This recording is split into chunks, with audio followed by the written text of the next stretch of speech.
সারা রাত উলঙ্গ ছবি দেখতে দেখতে যে ছেলেরা ঘুমাও, শরীরটা নাপাক। নারী ছবি দেখলে এটা নিশ্চিত শরীর নাপাক হয়ে যায়।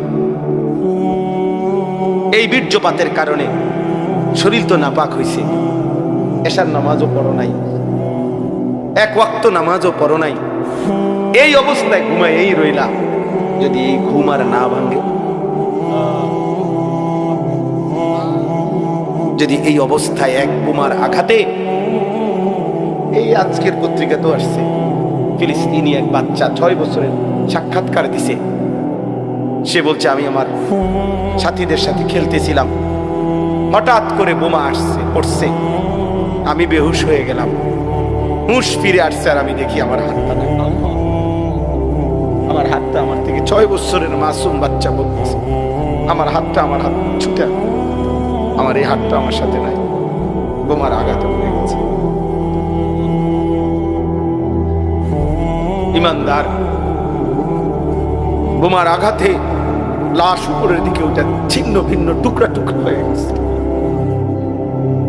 এ যেন আরেক হামজা, যেন কি উহুদের সেই আমির হামজা, যার লাশকে টুকরা টুকরা করছিল।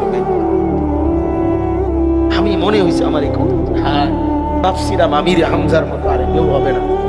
আজ আমার ফিলিস্তিনের শহীদ, আবারও সেই উহুদের নবীর চাচা আমির হামজার, আমার তো মনে হয় ওই শহীদকে, উহুদের শহীদ আমির হামজা সালাম, তুই আমার সাথে, আমি তোকে নিয়ে জান্নাতে দাঁড়াবো, আমি তোকে নিয়ে আসবো।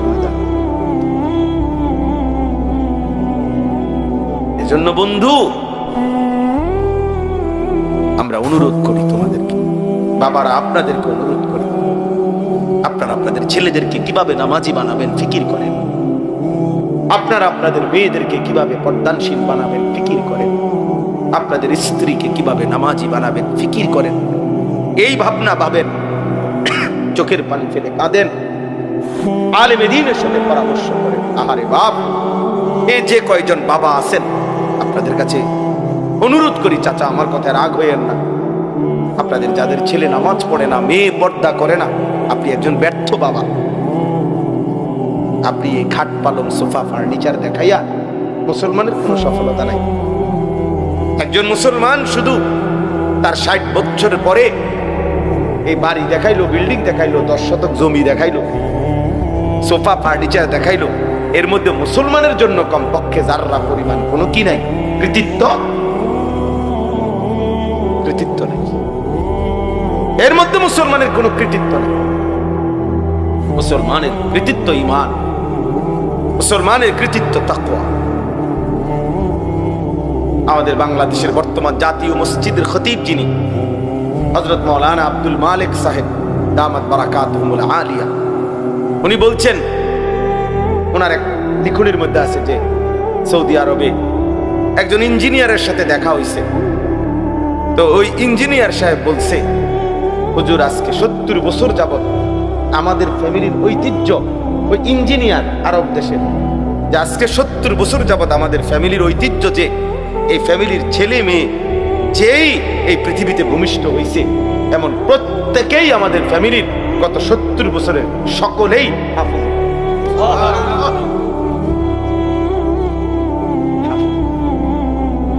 ছেলেও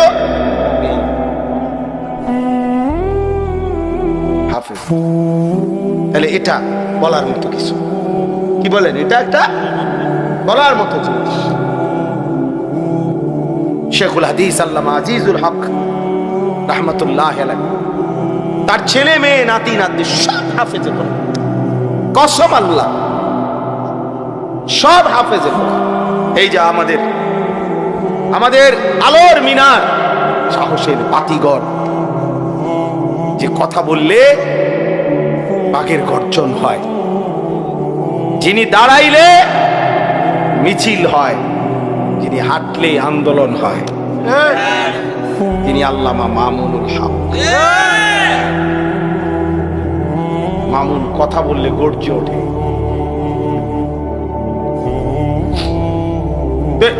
ওনার ফ্যামিলি, ওনার আব্বাই শেখুল হাদিস আল্লামা আজিজুল হক, ওনারা সব হাফেজ।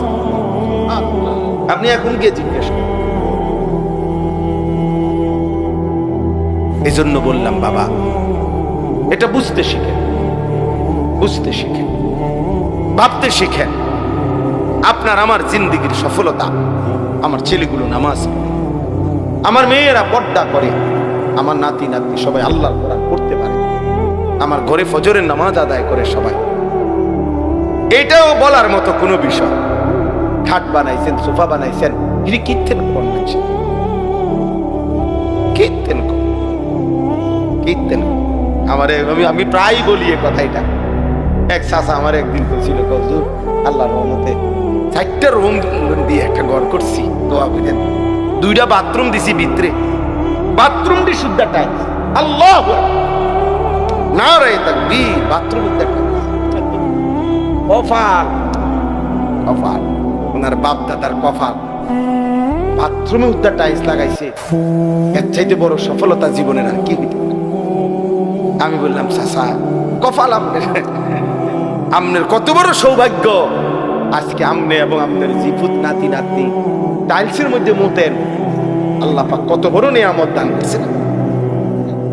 আমনের পূর্বপুরুষ মাটিতে মুতছে না, আগের ওলারা তো কি মাটিতেই পেশা করছে।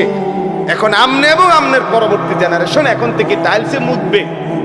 এর চাইতে বড় সৌভাগ্য জীবনের অর্জন আর কি হইতে পারে? এত আলাদা বা ক্রেস্টে মাথায় করা দরকার বলে। এটা একজন মুমিনের সফলতা না।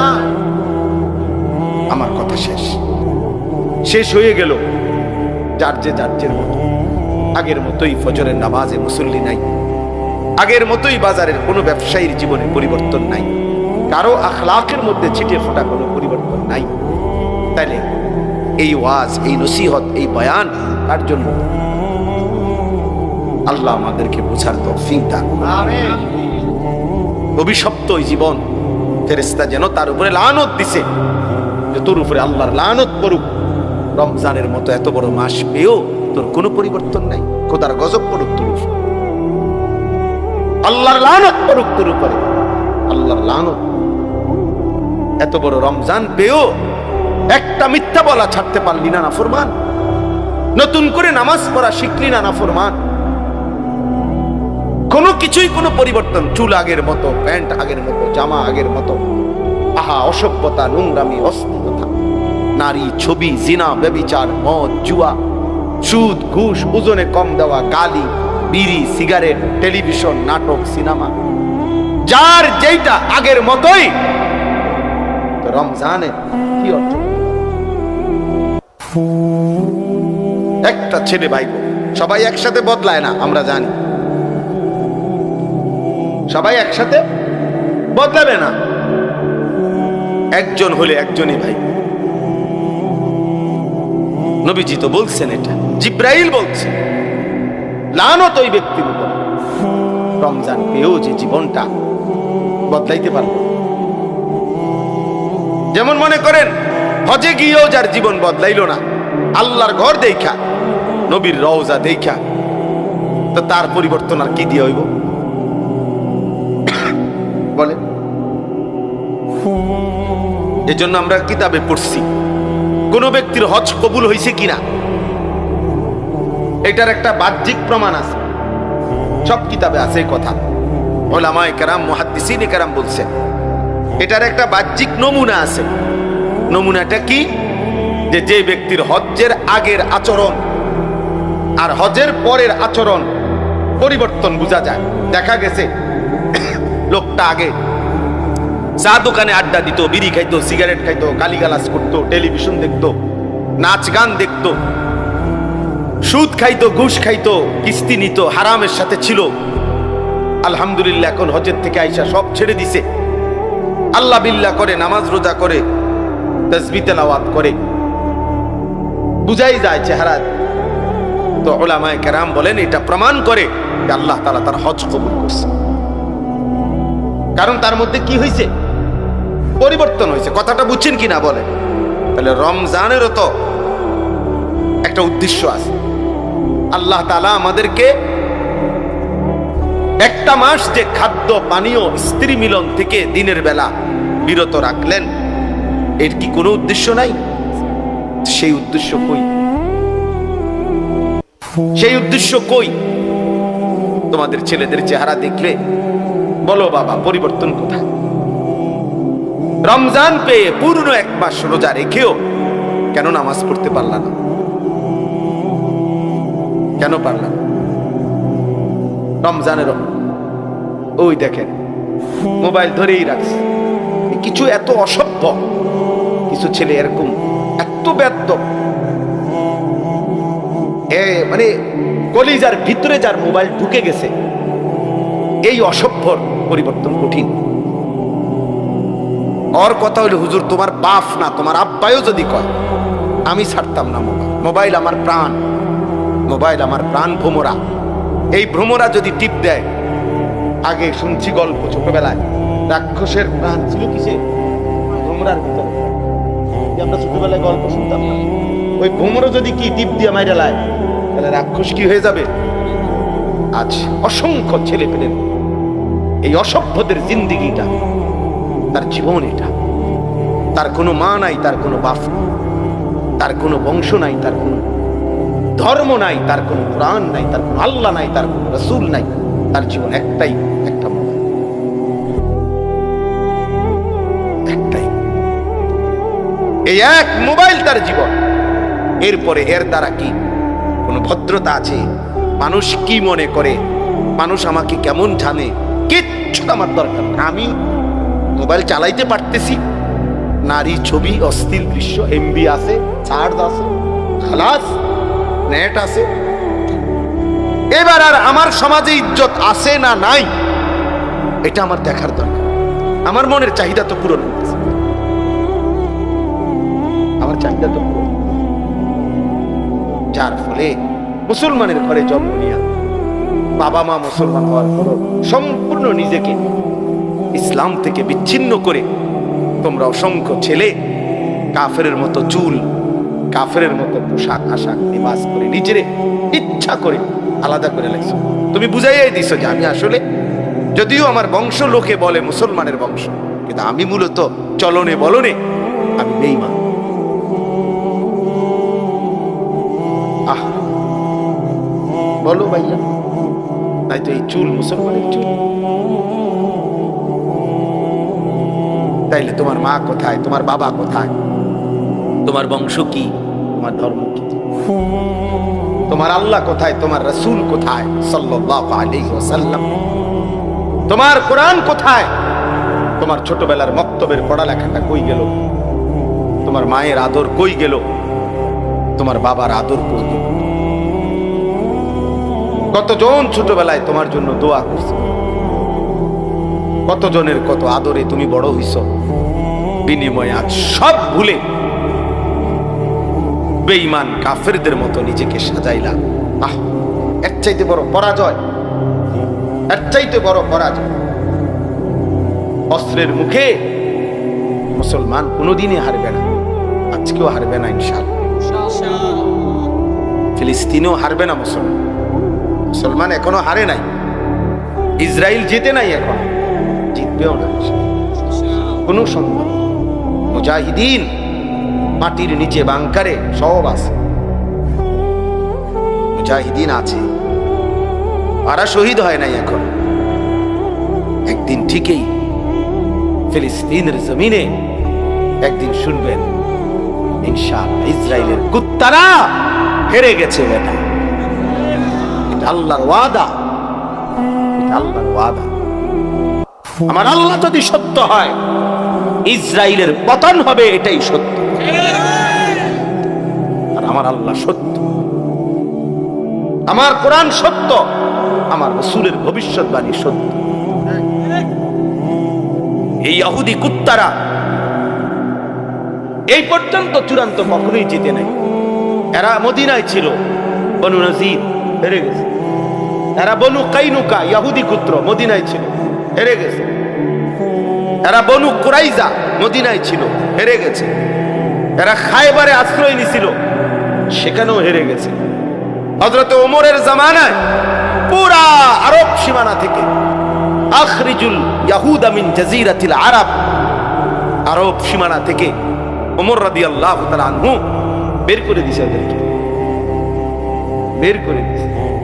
ওরা কোথাও কোন জায়গায়, পৃথিবীর কোথাও এই ইহুদি কুত্তারা চূড়ান্ত ভাবে বিজয়ী হিসাবে কখনোই কোথাও এই পর্যন্ত দাঁড়াইতে পারে নাই, এবারও পারবে এবার। বাকি কথা হইল প্রত্যেকের পতন সমান না, এটা একটা সহজ হিসাব মনে রাখবে। নূহ আলাইহিস সালামের কওম আল্লাহ তাআলা যতদিন পরে ধ্বংস করছে, লূত আলাইহিস সালামের কওম এতদিন পরে ধ্বংস করছে। ফেরাউনের পতন হইছে যত বছরে, নমরুদের পতন এত বছরে হইছে না। কথা বুঝছেন? হিসাবটা বুঝছেন? প্রত্যেক জালেমের, প্রত্যেক পাপীর, প্রত্যেক নাফরমান বেঈমানের পতন একই সময় না, যে যেই নাফরমানি করবে 10 বছরের মাথায় সেই পতন হবে না, এটা না। কার জন্য পতন কোন দিন সেটা একমাত্র আল্লাহর ফয়সালা। কেউ 70 বছর, কেউ 700 বছর পরে হোক, যেহেতু 950 বছর পরেও জালেমের বেঈমানের পতন হইছে নূহ নবীর কওমের, তাইলে ফিলিস্তিনের উপরে জুলুম করতেছে ইসরায়েলের বেঈমানরা আজকে 77 বছর, 1948 সাল থেকে আজকে 77 বছর, এখনো 950 বছর হয় নাই। তো 950 বছর নূহ নবীর কওম জালেমরা জমিনে অহংকার করছে, আস্ফালন করেছে। 950 বছর নূহ নবী জুলুমের শিকার হয়েছে, নূহ আলাইহিস সালাম। কিন্তু এরপরও একদিন ইমানের বিজয় হয়েছে, একদিন ঠিকই বেঈমান হেরে গেছে। এজন্য বন্ধু, সম্মুখ যুদ্ধে, মুখোমুখি যুদ্ধে, ওই ছেলে, এই ছেলে, তুমি কি করো বাবা? এনে বসে বসে এই ডোরা কাটা শার্ট আছে বাবা, তুমি কি করো বাবা? তার পুরা মনোযোগ হয় মোবাইলের দিকে, নয়তো তার ব্যক্তিগত। তোমার কাজ থাকবে, চলে যাও বাবা।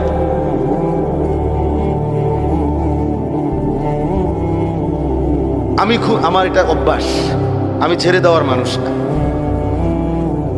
আমি আরেক বছর আইতে হবে এটা জরুরি না, আর কোনোদিন আসতে হবে এটাও জরুরি না। কি বলছে মৌলানা? বলছে মৌলানার মহব্বতে বলছে। একবার সুযোগ, একবারই বলা। আমি যদি আরেকবার হায়াত না পাই, আমি যদি আরেকবার হায়াত না পাই, এই জন্য বললাম সম্মুখ যুদ্ধে, মুখোমুখি লড়াই 1450 বছরে কোনদিন মুসলমান হারে নাই। এটাই ইতিহাস, এটাই ইতিহাস, এটাই ইতিহাস। এখনো পারবে। এই বম্পিং শেষ করতেছে না, মুসলমানের তাজা খুন ঝরছে, কিন্তু মাটির নিচে মুজাহিদ ঠিকই আছে, ঠিকই আছে। আল্লাহর ফয়সালা কিভাবে বিজয় হবে সেটা মালিক যখন দেখাবে, তখন 2 2 4 ঠিকই মিলে যাবে, মিলে যাবে। দুপুরবেলা কেমনে ভাগবে এটা মালিক যেমনি সাজাইয়া রাখছিল, যখন তোর দিছে তোর সবাই দুপুর। আমরা কোনো কেউ বুঝছি না। হ্যাঁ, 5ই আগস্ট কেমনে দৌড় দিবে আমরা কেউর হিসাবে মিলছিল না, যে বাঁচবো কেমনে, যাইবো কেমনে, কি হইব কেউ জানছে না। রক্তই শুধু ঝরছিল। কিশোর যুবক তখন রক্তই দিচ্ছিল, ছাত্র জনতা তখন স্লোগানে মুখর করে দিছিল, তাজা খুন দিচ্ছিল। মনে হচ্ছিল কি হবে না হবে। ঠিকই মালিকের ফয়সালা যখন হয়েছে, তো গোটা পৃথিবী দেখছে জালেমের পতন কেমনে হয়েছে।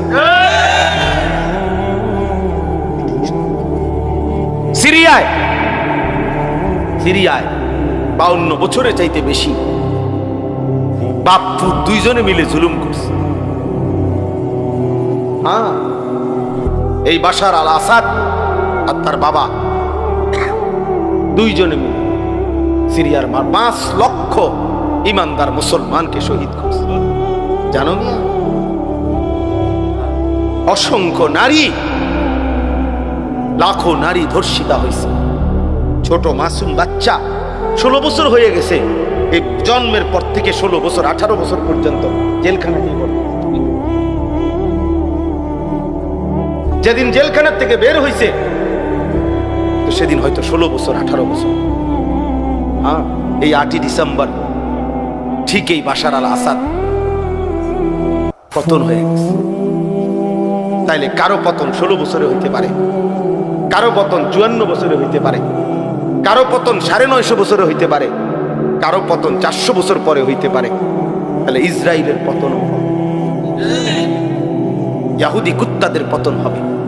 কিন্তু আমি বন্ধু বলতেছি, আমার যে কথাটা, সম্মুখ যুদ্ধে মুসলমান বিজয়ী হবেই হবে ইনশাআল্লাহ। কিন্তু এই সাংস্কৃতিক যুদ্ধ, মনস্তাত্ত্বিক যুদ্ধ, এই আমাদের লেবাস পোশাক, চলা ফেরা, আচরণ, উচ্চারণ, আখলাক, তাহজিব, তামাদ্দুন, এই পরাজয়, আমাদের এই ব্যর্থতা, এটা কিন্তু অনেক দিন ধরে চলতেছে। এটা কিন্তু বড় লজ্জার বিষয়। আমরা না খাইয়া মরে যাইতে পারতাম, আমরা বেঈমানের মতো সাজবো কেন? আমি প্রয়োজনে না খেয়ে মরে গেলাম, ইমানদারের রক্ত কোনোদিনও বিফলে যায় না। মুমিনের প্রতি ফোঁটা রক্তে জান্নাতের হুরেরা হাসতে থাকে। কোরআন শরীফে আছে দোস্ত, সূরা ইয়াসিনের মধ্যে ওই একজন ইমানদার 3 জন রাসূলের কাছে, যিনি একজন কালেমা পড়ছে, ওই 3 জন রাসূলকে যখন পুরা জাতি ঘেরাও করে মেরে ফেলবে, ঘেরাও দিছে, তখন একজন মাত্র ইমানদার আইসা 3 জন নবীর পক্ষে, রাসূলের পক্ষে কথা বলছে। ওয়াজা মিন আকসাল মাদিনাতি রাজুলুন ইয়াসআ ক্বালা ইয়া কওমি ইত্তাবিউল মুরসালিন। তখন আমি সংক্ষেপে বলতেছি, ওই এলাকার লোকেরা ওই রাসূলদেরকে ছেড়ে এই একজন ইমানদারকে ঘেরাও দিয়া মারতে মারতে ওনাকে শহীদ করে ফেলছে। কিন্তু আল্লাহর কসম, কোরআন শরীফে আছে, সরাসরি সূরা ইয়াসিনের আয়াত, সূরা ইয়াসিনে আছে এটা। আল্লাহ তাআলা ঠিক মৃত্যুর মুখ, শাহাদাতের পূর্ব মুহূর্তে ওই একজন ইমানদারের জন্য আল্লাহ ফেরেশতাকে বলছে, ফেরেশতা আমার জান্নাত তার সামনে নিয়ে ধরো, যা ফেরেশতা যা যা। ফেরেশতা আয়েশা তার জান্নাতটা সামনে আইনা এই শাহাদাতের মুহূর্তে ফেরেশতা বলছে, কিলা দুখুলিল জান্নাত, এই আল্লাহর বান্দা জান দে জান্নাতে, নাকি উদখুলিল জান্নাত।